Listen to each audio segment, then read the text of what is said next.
Welcome to another Learning Council podcast. This is your host, Leilani, CEO of Learning Council News Media and Research.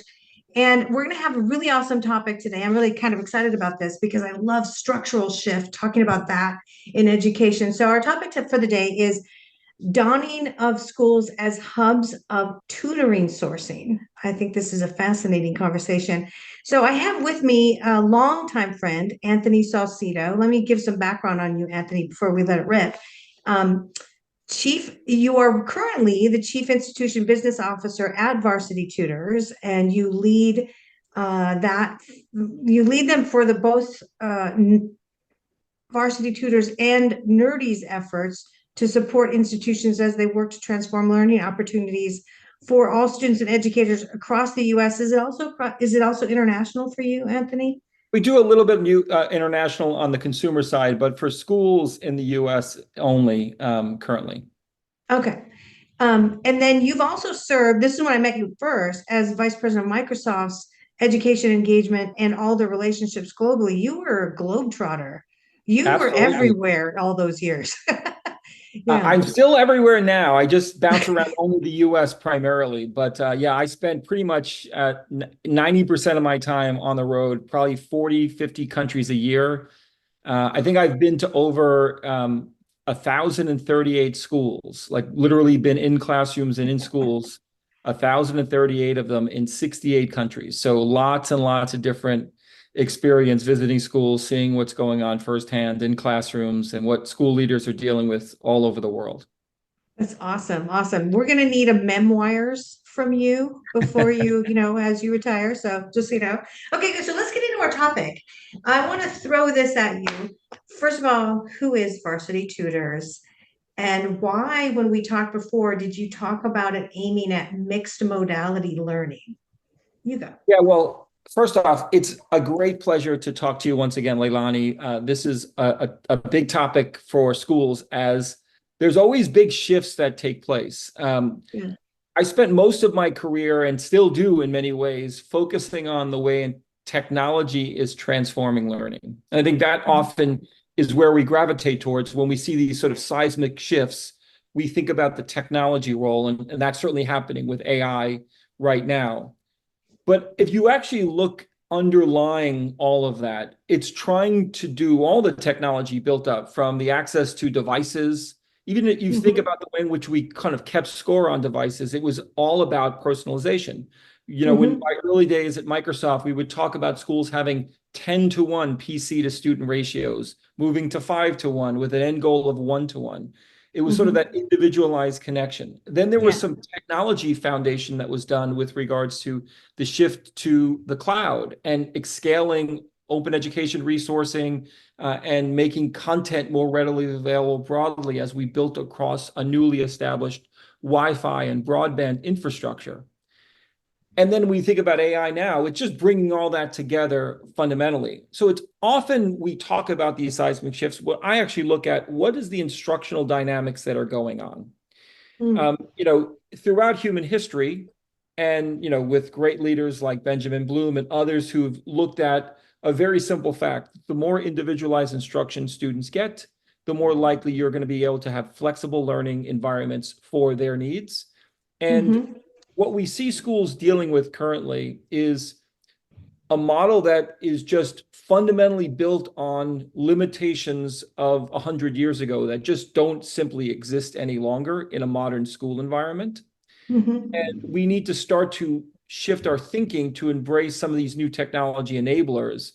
And I think that's really where that mixed modality comes in, that the learning environment of the future is less about teaching to the middle and dealing with that reality and that fundamental constraint, but instead embracing a model where learning is mixed by design and students are achieving a focus on mastery, and an educator is orchestrating and driving all of that with motivation, with insight, with direct engagement with students, but also able to become someone who could step back a little bit and actually allow learning to happen in a much more mixed way. And I think this hybrid learning shift is absolutely not just something with virtual and face-to-face.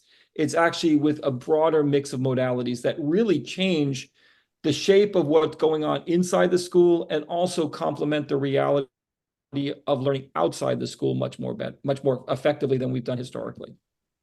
I love that whole just underpinning that you just gave us, because you're already at where I wanted to go with this conversation, which is a structural one, rather than let's talk about technology as the way most educators do it, which is this is a tool, right? Absolutely. How educators always say that the technology is just a tool, blah, blah, blah. Okay, no, no, it's underlying everything in every industry across all of humanity right now. It's running everything. You would not get your Amazon package within 24 hours if it wasn't for technology. So I It's don't want also to talk fueling about the it as jobs just and the workforce that students are entering. That's another important barrier. If you think about, we often obsess about technology's role in schooling, and we right. often do it at the edge, like what's going on with instruction, Yeah.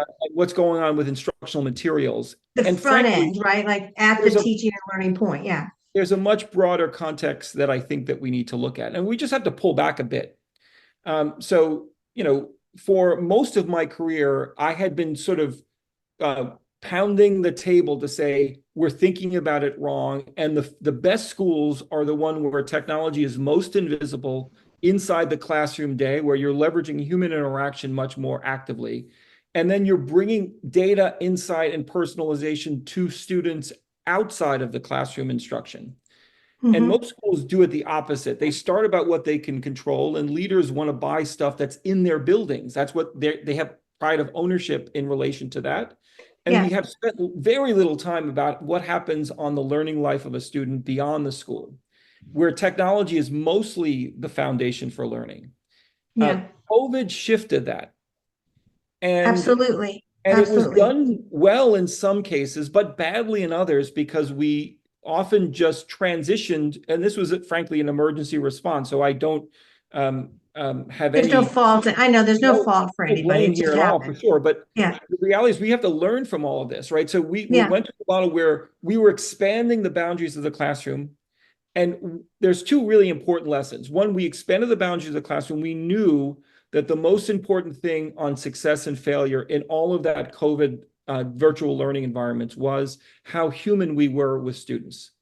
Yes. Educators that brought the humanity into the engagement with kids and students saw much better response and much better results. The other Yeah. thing that we learned is the role of the teacher in a world where technology was pervasive and really the foundation for all of the learning environments that were happening globally.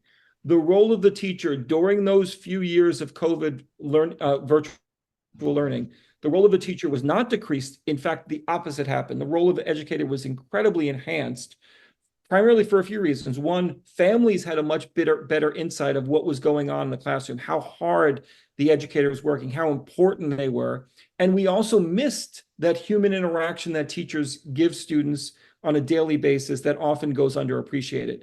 So those two things we've got to hold going forward, and then recognize that all of the issues that we see now, we have NAEP scores declining in 43 states across reading and math. We have significant behavioral issues that are causing burden on teachers. We've got educators that are burnt out.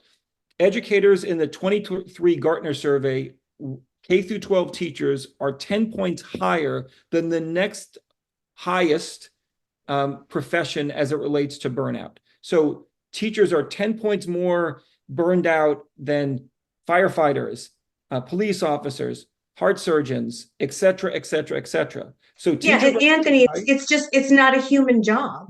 We're so what we asking have to do humans to is, do, yeah, and when an you look at inhuman job.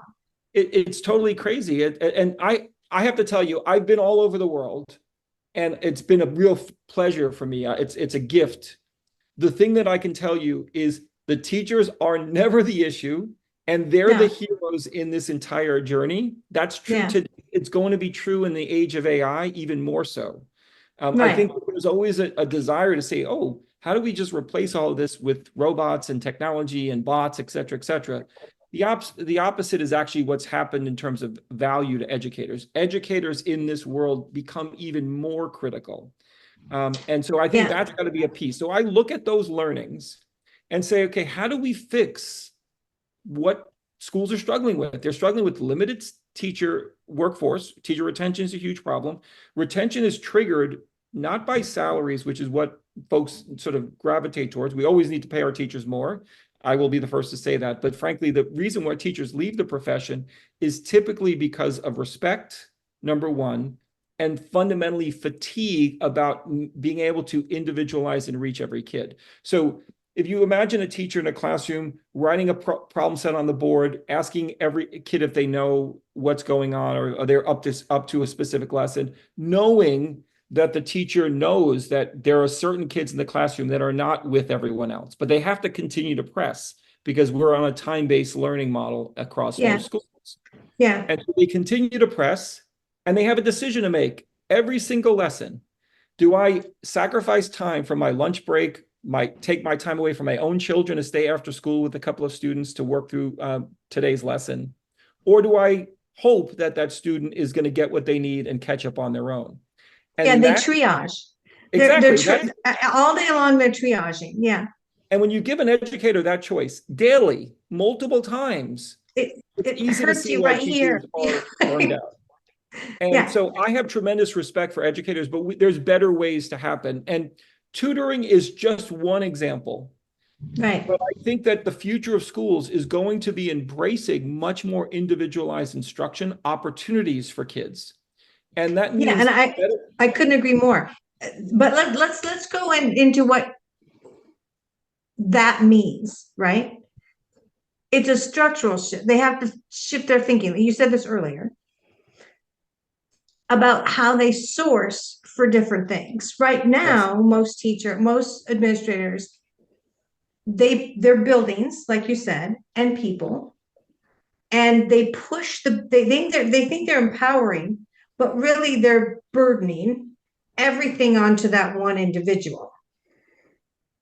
Sourcing now means also from the outside. Yeah, I think, well, first off, it's really about experts. If you had the experts inside to individualize instruction, great. Certainly it's not about inside or outside. It's not about third party or in-school resources. That's true. It's just about the scale. The reality is you have one teacher teaching to 50 kids. That balance is not going to be solved with that teacher. There's no way, unless there's a cloning machine that we invent, that teacher doesn't have the time to reach every student.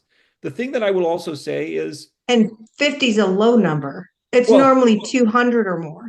Yeah, they may be teaching 4 classes of 40 kids or 3 classes of 50 kids. It's a high number for every educator. So it's impossible for them to scale. And there are not enough educators to scale, even if there were ability to bring it in-house. So you have to think about different models. Yeah. And I also think if you have to recognize that right now, about 8 to 10% of students in the US get access to tutoring. Much of that is funded through and derived from families directly, not provisioned by school districts. And the kids that are getting that tutoring and instruction are often coming from compensatory services required for students with disabilities. So it comes from it's funded that way. IDEA requirements that districts have to lead to. As it relates to sort of intentional instructional support via high dosage tutoring, it's a very small percent of actually what's going on. And what I think that school leaders who are trying to think about it in-house are still thinking in a world where it's actually a very small population of kids. I would actually posit that the bigger shift is not just embracing individualized instruction as far as the institutional mandate. It's a recognition that it is much broader in terms of a requirement than just the kids who are falling behind, who are either in a very, very far behind grade level, et cetera. So what ends up happening is you have this world where I have a small population of kids who need intervention and instruction from high dosage tutoring. And I would actually say you've got to think about and operate with a mentality that 100% of kids need an individualized instruction model, and use the technology infrastructure, use the data foundation that we're using far more effectively than what's currently happening. The biggest thing for me with AI is nothing to do with generative essays and things like that. It's the ability for much more modern and dynamic scheduling to take place that is being Right. fueled by data. So you don't have to worry about, I mean, when I started working, and still to this day, schools around the world are using cubbies to do scheduling for kids because it's super complex when students start leaving the room to figure out what learner is in which place, are they getting the right content and curriculum, where is there conflicts with educators. All of that is super complex.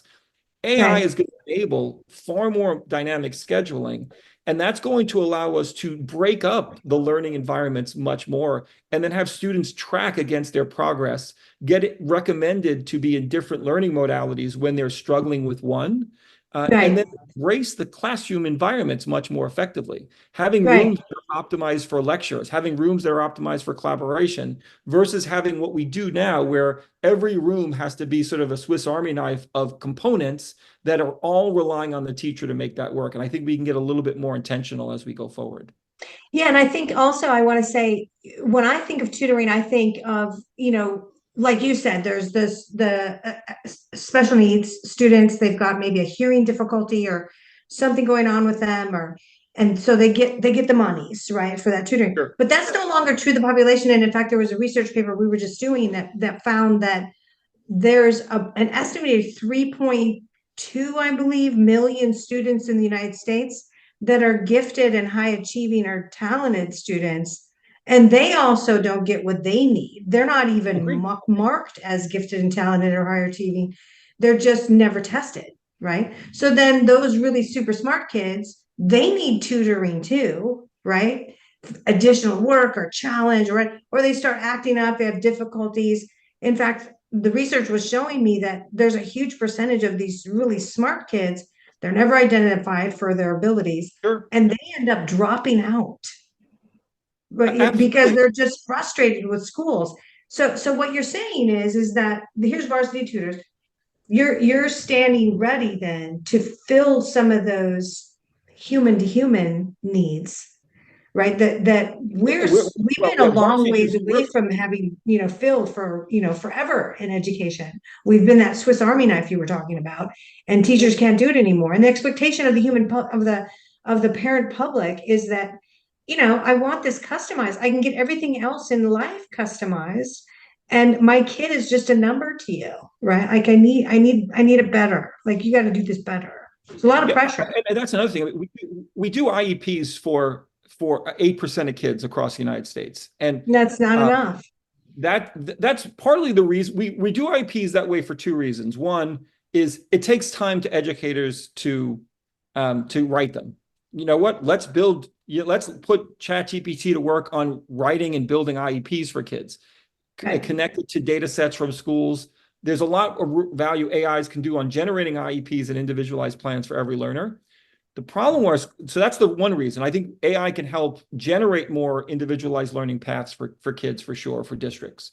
The second problem is if a district did an IEP for all their students today, 90% of them would look exactly the same because there's not enough choice with regards to instructional modalities for schools.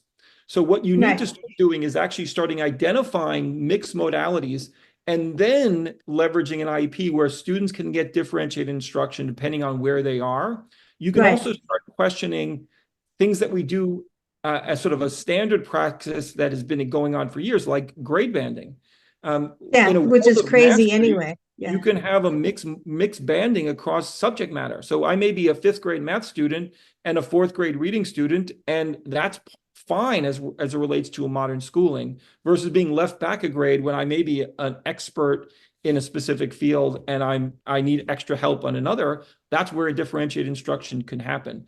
That Yeah. model, I think, is really what this new technology paradigm is enabling. That's why I'm excited Right. about AI, because I think it pays off on a lot of the foundational work that we've done on the cloud, on broadband, on OER, on devices. It's really the culmination of bringing all of that to service for schools in a different way. But it's Right. school leaders and educators to think about embracing this differently and then starting to fill those modalities with resources. Tutoring is just one, but there are going to be others. Digital instruction is going to be another. Project-based learning is another. Entrepreneurship-based pathways. There's going to be a number of different modalities that schools should be embracing as part of the standard instructional model, not electives, but Yeah, part of but what the way instruction takes place. and what you're talking about, I just want to break this down for anybody listening in right now or watching us, is that we're talking about the dawning of schools as hubs of on-demandness, which includes I tutoring, wouldn't say, yeah, and it's that not, tutoring it's more and that about hubs of personalization or hubs of okay, differentiated instruction, right? but On demand meaning it's going to be ready and meeting the need of a student when they need it, for sure. right. But I think it needs to be more intentional than just being on demand. It needs to be personalized in a deeper way.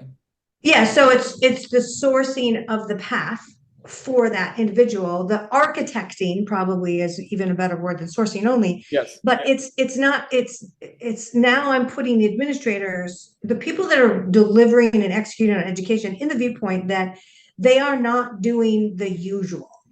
They're thinking with what's in front of me at this particular moment and what do I need to do about that. So the AI you're talking about is spatial temporal AI. It's the AI that's new to most people. It's the ability to calendar in a different way than just, hey, what time do you have, Anthony? Well, I've got Tuesday at 3, and what time do you have? Blah, blah, blah. The calendar figures it out. And the calendar says, this kid needs this right now. And so then let's do this with this tutor or this teacher or what it's in other words, it's sourcing the need of the moment for that one or that 10 who are at that point in time that they've got to do fractions better in math. So that's the type of AI that we're talking about, because generative AI is like, yeah, that's that. There's all these other forms of AI. Am I in the right ballpark with you on Yeah, that? absolutely. And also, there's nothing wrong with the traditional instruction as well. It's just going to be complemented by others. There's going to be an educator that does an amazing lecture on photosynthesis. Yes. What happens after that lecture is where a lot of this individualization comes in. It may be that the students who are advanced and getting the concept and at mastery will get propelled into something else. Maybe there's going to be a Right. hands-on lab that those students are going to be doing. The students that are Right. struggling get moved into another learning pod. So educators are now going to have options to do what they couldn't do before, and that is scale learning beyond what they're doing in a lecture size. And I think Yes. that's where what we started to get to with the pandemic forced virtual learning. What we now need to do is sort of take what we learned there, the best examples of elevating the role of teachers, bringing that human connection in, and then start to maximize our time together as humans. It's Right. super important when you're in school to both maximize the learning space. I'm a big proponent of being much more intentional with the pedagogy alignment to the physical space in schools. I often think that we cluster kids in rooms and expect the teacher to create all that customization. And I want to really think about kids moving across the school with learning environments designed to do what they do well. And then create a model where there's many different modes. Like if we have 30 classrooms in a school, create a model where there's 100, 200 learning pods that are optimizing with different pedagogy models, with different levels of instruction, with different experience with students. And then those students can be moved across those different environments during their school day much more actively, and then leverage technology outside of the school to bring all that together much more holistically. That's the thing Yeah. school leaders need to embrace. And what you just painted a picture of, using your hands, I do the same thing, Anthony, is that we have been living in an environment in education for a really long time that's very linear. It's like a manufacturing line, right? And it's very easy to run from that perspective because at the hour the bell rings and everyone moves to the next thing they're supposed to do. But we're now talking about non-linear time use, right? Disaggregating time and disaggregating how you use space down to the one for all of them at once, which is kind of like what Uber does, right? Uber's Yeah, like, this driver is here, this guy's over here, da, da. And do that with human teaching, which is going to be the ultimate thing you have to do to balance AI anyway, right? We got to up our game in being human, and we got to use humans way more strategically. There's a dire need to find human teachers for almost every single school in America right now. They can't find them. But maybe they need to think with, am I using them as strategically as I could? And then also, am I using tutoring where I need it, right? Like, because these kids are running behind. Why do we allow this running behindness? Isn't this almost the 22nd century? Let's change our ways. So I'm just summarizing everything that you just Yeah, said in no, a I think different way, you're spot but I'm on. having fun with it. And At Varsity, yeah, at Varsity Tutors, we have about 40,000 amazing tutors, and wow, these are experts. We have done a lot of work with the tutors to identify their academic credentials as well as what they're good at and what kind of learners they work best in based on 17 years of doing this work and building up the data sets. wow. And then when we do assessments of students, we use about 100 factors to match our tutor pool to the right learner.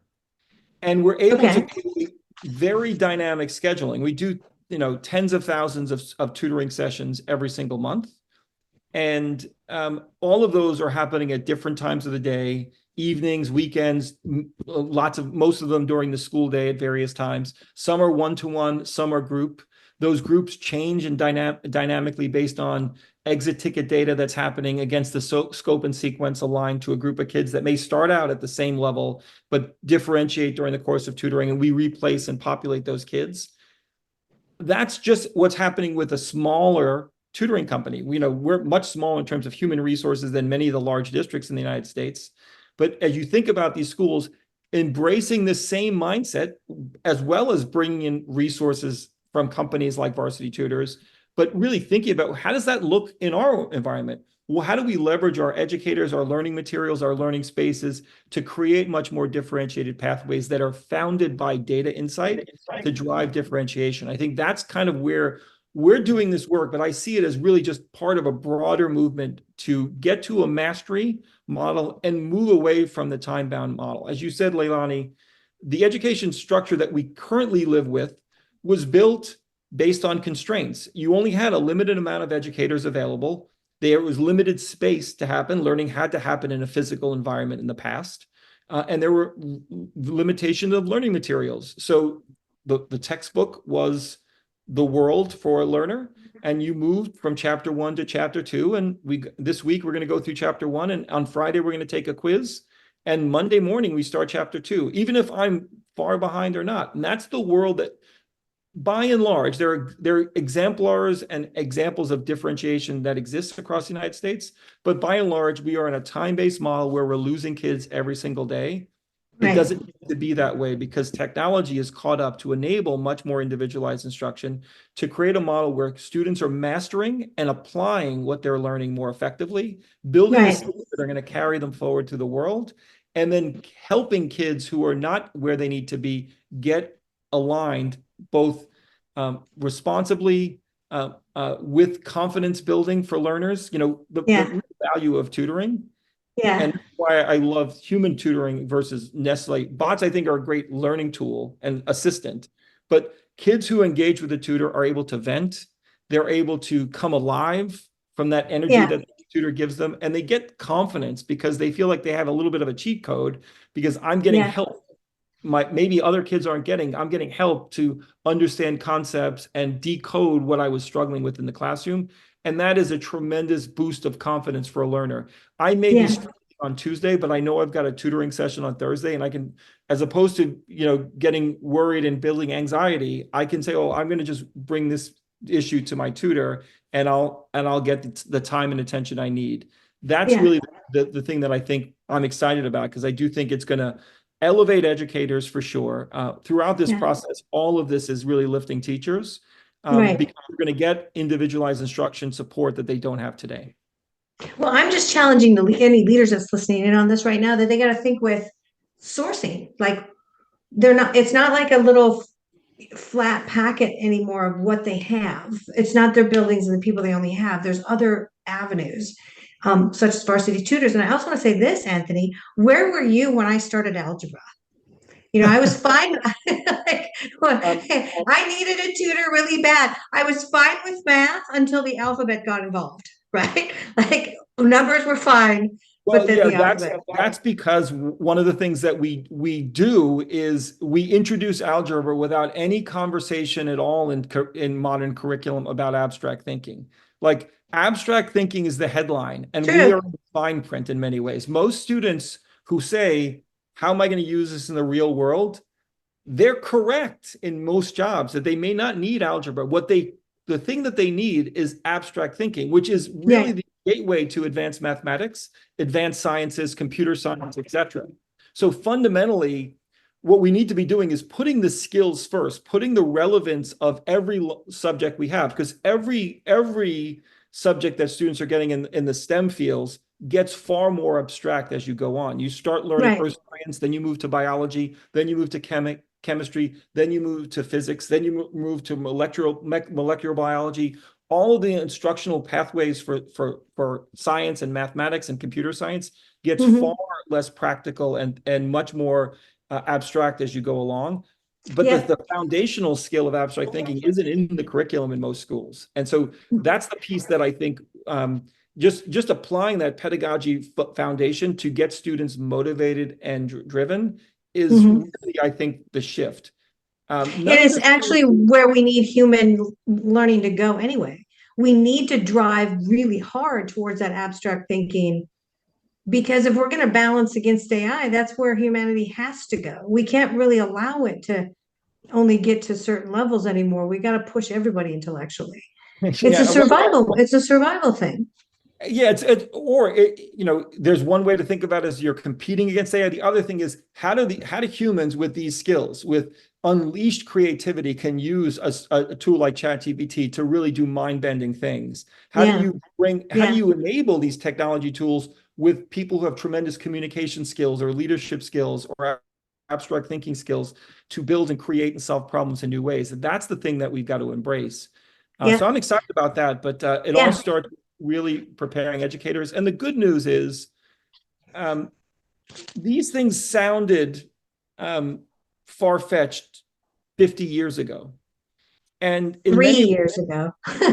maybe 10 years ago, even, Hmm. these are practical things that we can do. It doesn't require a rip and replace. It doesn't require leaders to say, oh my God, I need more budget or what have you. In many ways, it's just shifting mindset and starting to do things more intentionally as it relates to what you're doing. There's a lot of technology. There's a lot of data. The thing you say, let's every leader listening, look at your data and say, what is the data really driving day to day, minute by minute, subject by subject, lesson by lesson to change instruction or differentiate learning? I would imagine most districts are collecting lots of data that's going unacted. They're Of collecting course. data to display. Of The data course. may give them insight of what to do about it, or hey, I've uncovered a student that has a challenge, but the so what and what now is not factored in at a level it needs to, and it needs to Mhm. be also at a micro level. Sometimes, And- and Varsity Tutors, we do a lot of tutoring to students that have failed and maybe systemically behind other students. And let's say there's 100 kids that a district of 10,000 students has identified for tutoring, and we work with those students. That's great.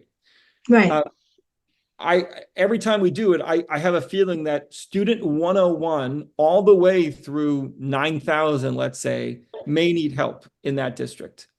And some of those students, let's say 101 to 200, will be in next year's program because they didn't get the instruction they needed and they were right on the edge, being very similar to the learning profile of those students that were getting direct help. And one of the Hmm. things we created was something called teacher assigned tutoring, which really shifted the mindset of identifying the kids who need tutoring and then giving them a dosage 2 times a week, 3 times a week, et cetera. To No, we're that's gonna awesome. we're gonna So the pool. teacher then assigns that? So what we do essentially is we give the districts flexibility to have a tutoring team that are available for teachers to dispatch. So the teacher who does that tough algebra lesson and says Leilani needs a little bit extra help will say, great, Leilani, I'm going to connect you to Mrs. Jones. She's going to meet with you twice a week until you're ready to go.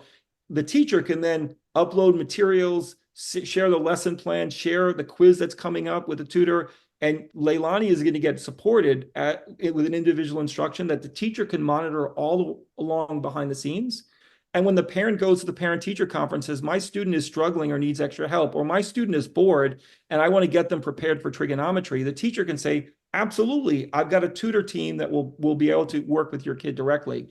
Yeah. That is a different way to think about it, because as opposed to having that sort of starting in September 40-week tutoring process for those kids who are so the lowest end of performance, having a much more dynamic intentional intervention support that's basically empowering educators. Right. That's something that we built in response to this type of flexible mixed modality environment. Well, this is just really yummy. And it really makes you feel like, oh my gosh, we have a world that could be emerging if we really follow this, everything that we just talked about through, where every student is, sort of hugged on their way through, and they get what they need at every level. They're not like a little number moving through the thing. They're really getting what they need, and they're not, and they're challenged, not just tutored, right? They're challenged to make it. Point. I almost don't want to call it tutoring sometimes. I want to call it, extra challenging, extra hugging, or I don't know. I'm just making words up. Yeah, you've heard me say the words individualized instruction several times, and I do that partly because I like those better. There's a connotation to tutoring that really, well, I would say it's primarily US only. I've traveled all around the world working with school leaders. The kids that get tutoring in other countries are the opposite of the kids that get tutoring in the United States. The kids who get tutoring in other countries are the kids who are the most academically aggressive, most ambitious, trying to get from an A to an A plus, versus the kids where most of the attention is here in the United States, which are the kids who want that individualized support. I want that here. I want that to happen, because I think every student is a really bright bulb, and absolutely, they need the challenge, and that somewhere along the line they get extinguished, and then we don't know that they're actually brilliant, but they are. So they're brilliant in their own ways, which is why that differentiated instruction has to happen. It's part of the model, and the thing that it's not in opposition to anything. It's not in opposition to schools. It's not in opposition to schools' relevance. It's not even in opposition to the assessments, even though the assessments are standardized. If you get kids an individualized path to get there, that's fine. I think that we can tackle that for sure. I'd love to see much more differentiated assessments aligned to students. But even all of that infrastructure doesn't have to be challenged by this individualized instruction model, and certainly uplifting teachers throughout. All of this is absolutely part and parcel to what's taking place in schools. It's not something that I think goes counter to the existing sort of prevailing wisdom of schools. It's something that I think can uplift and support educators of all types. And I want to add one other thing before I end us off for this particular podcast, and that is the fact that everyone can afford this. If you're a school out there and you think that you can't, the worst thing is not affording to do what you really have to do for individualized learning as a school. Because if you don't do it right now, I'm just telling you, the alternative wheel of new schools and consumerization of learning is coming for you, and you have to drive achievement right now. I'm saying that on your behalf, Anthony. You don't even need to comment on it. I'm just telling everyone listening that we are in the age of personalization, and if you don't do it, they're going to find it somewhere else. I don't care where you are, this is just going to happen. So just step up and really care about the sourcing of the right thing for everyone in your care, with the students and the teachers. You should care about them just as much as you care about the students. Okay, so final comments. Yeah, you're absolutely right. And I'll just highlight that. You're absolutely right about that. There's no world that we think that there's going to be a less demand for personalization in the next 5 years. It's going to get much deeper, right? So that's important. We got to address teacher burnout throughout this environment. But I will also just give an insight of how you mentioned about affordable and scale. This is one of the reasons why we haven't embraced this model, because it was impossible to do it before. Once you start opening up virtually, once you start thinking differently with leveraging these mixed modality instructions, and it's not just tutoring, it's mixed modality in other ways as well. But Varsity Tutors, primarily because we've been using technology, we've been much more efficient on delivering high quality services to schools, which have lowered our pricing to make tutoring super affordable for school districts. But we've also made a number of offerings available at zero cost. This is not only zero cost if you buy tutoring, it's zero cost, even if you don't use Varsity Tutors. So if you're a district that wants to use your own teachers to do um, uh, one-on-one tutoring with kids, I would say good luck, because you're going to need a lot more teachers, and you want to make sure that you help those teachers along for sure. But if you want to complement that, we'll give you access to 24/7 chat tutoring with human tutors, not bots, human tutors, to work across all the K through 12 subjects. We'll give you access to live classes, hundreds of live classes, including ACT and SAT, high quality instruction to help your kids get better test scores, classes on early kindergarten reading all the way through AP calculus. We'll bring celebrities, astronauts, museum curators into your district virtually via classes that all of your students can leverage at zero cost. And our standard agreements provide this through June 30th of 2030. So you have Wow. access to this for multiple school years, et cetera. Now, that's a statement of two things. One, these things complement high dosage tutoring, which is what we provide at Varsity Yeah. Tutors. But if you're not using Varsity Tutors or using another tutoring company, these types of services can be available to complement.